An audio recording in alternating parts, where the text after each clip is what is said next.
Previously on Walking with Prehistoric Creatures, we continued our story as we saw the drought that the creatures in the African lagoons had to face, as well as the female Basilosaurus struggling to continue to find food. But meanwhile, we also saw land animals struggling through the drought. And that's where our story is left off. It is now the 4th month without any rain. The female Basilosaurus is struggling to try and find any food. There's pretty much nothing in the open area. And so she is forced to have to go search for food in the shallow lagoons. Water here is a lot more shallow, so it's going to be very difficult trying to find anything. That is, if there even is anything left. As we examined in the last episode, Episode 1 of Walking with Prehistoric Creatures Season 2, we knew that the dinosaurs were still alive after the flood, but they were very rare. This is a female Tarbosaurus who lives in a nearby cave. She's now going out to the lagoons to try and see if she can catch anything.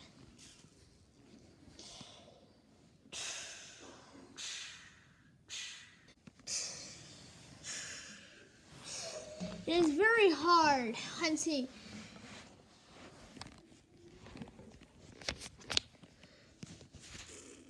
Usually, dinosaurs like Tarbosaurus are usually carnivores, but they usually feast on large herbivores like triceratopses and sauropods and other huge other creatures of that sort, including also big beasts like Brontotherium. However, though, many of those dinosaurs have now gone extinct, and it is hard for this female Tarbosaurus to try and find any food. And so, she's decided to live by this lagoon. It has now become a fish eater. Unfortunately, though, this isn't her original design, as she doesn't have any of the features required to hunt for fish, which is why, unfortunately, she's going to have to go into the water, which then leads to another problem. Unlike Spinosaurus, most dinosaurs are not very good swimmers, so this isn't going to be a very easy task. She has to do it in order to find food.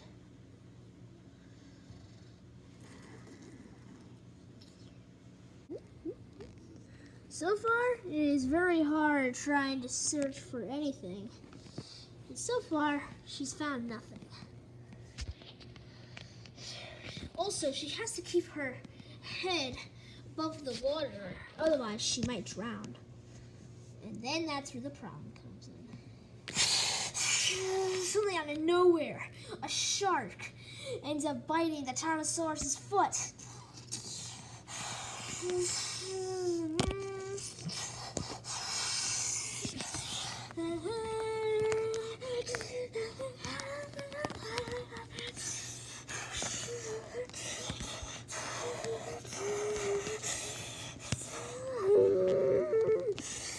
Immediately, the Tarbosaurus tries to struggle.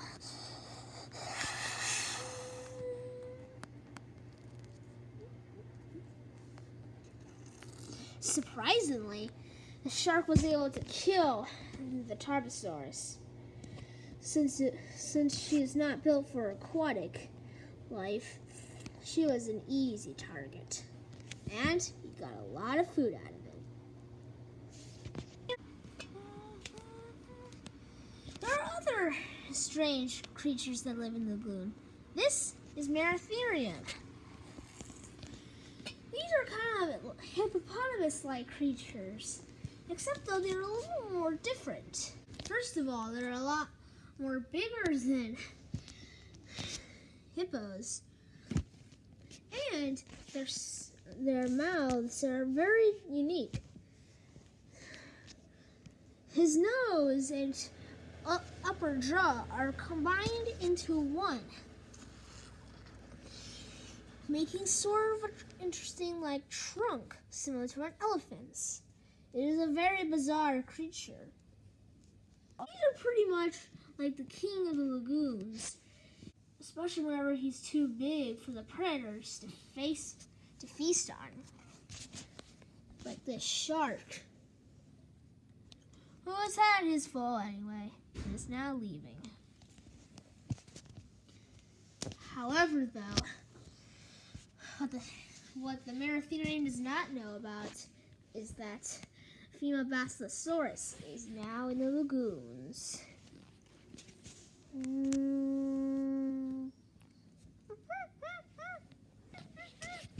Suddenly, the Maratherium hears something. It's coming from the trees.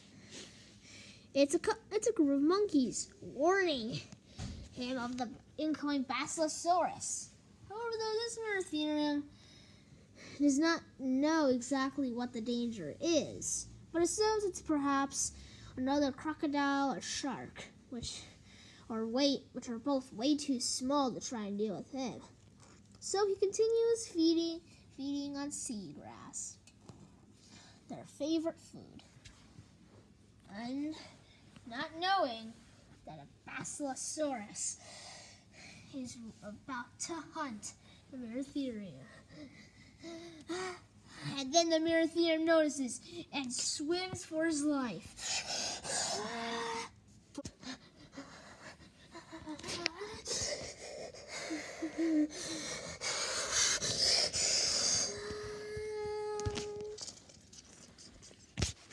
The Maratherium has luckily made it onto land. Basilosaurus, though, won't give up easily, and will wait until eventually the Maratherium decides to go back in the water.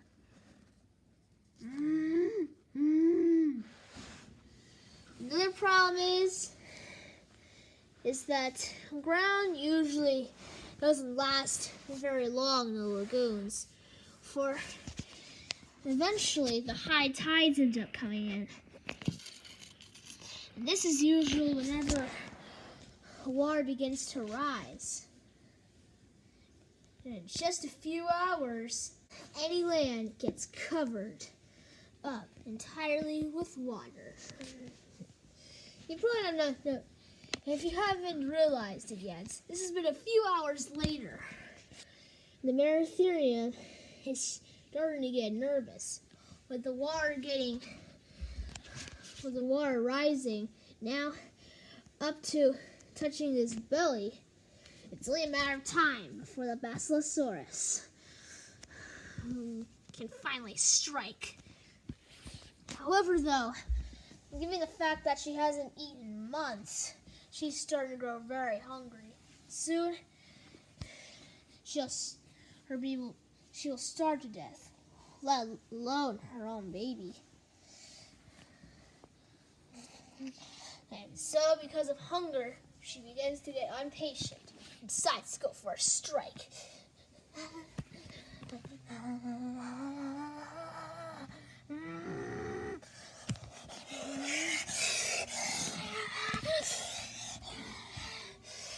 And because of this, she's gone too early.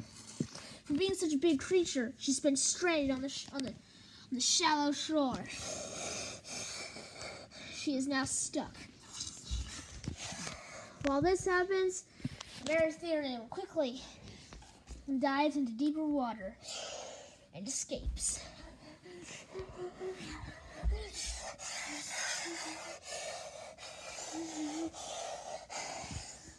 By the time the mother Basilosaurus breaks free, the Maratherium is already long gone. It appears the lagoons are doing no better than the open oceans.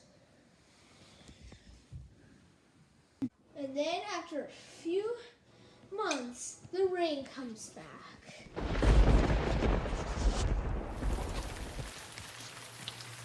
But unfortunately, it comes back late.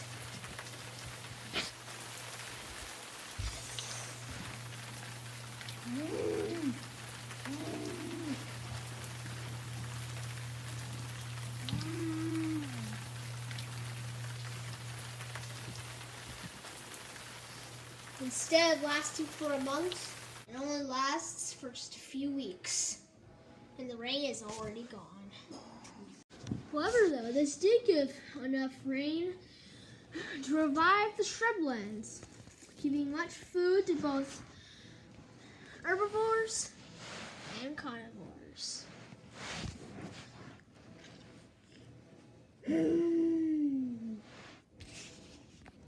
Part 4 coming soon.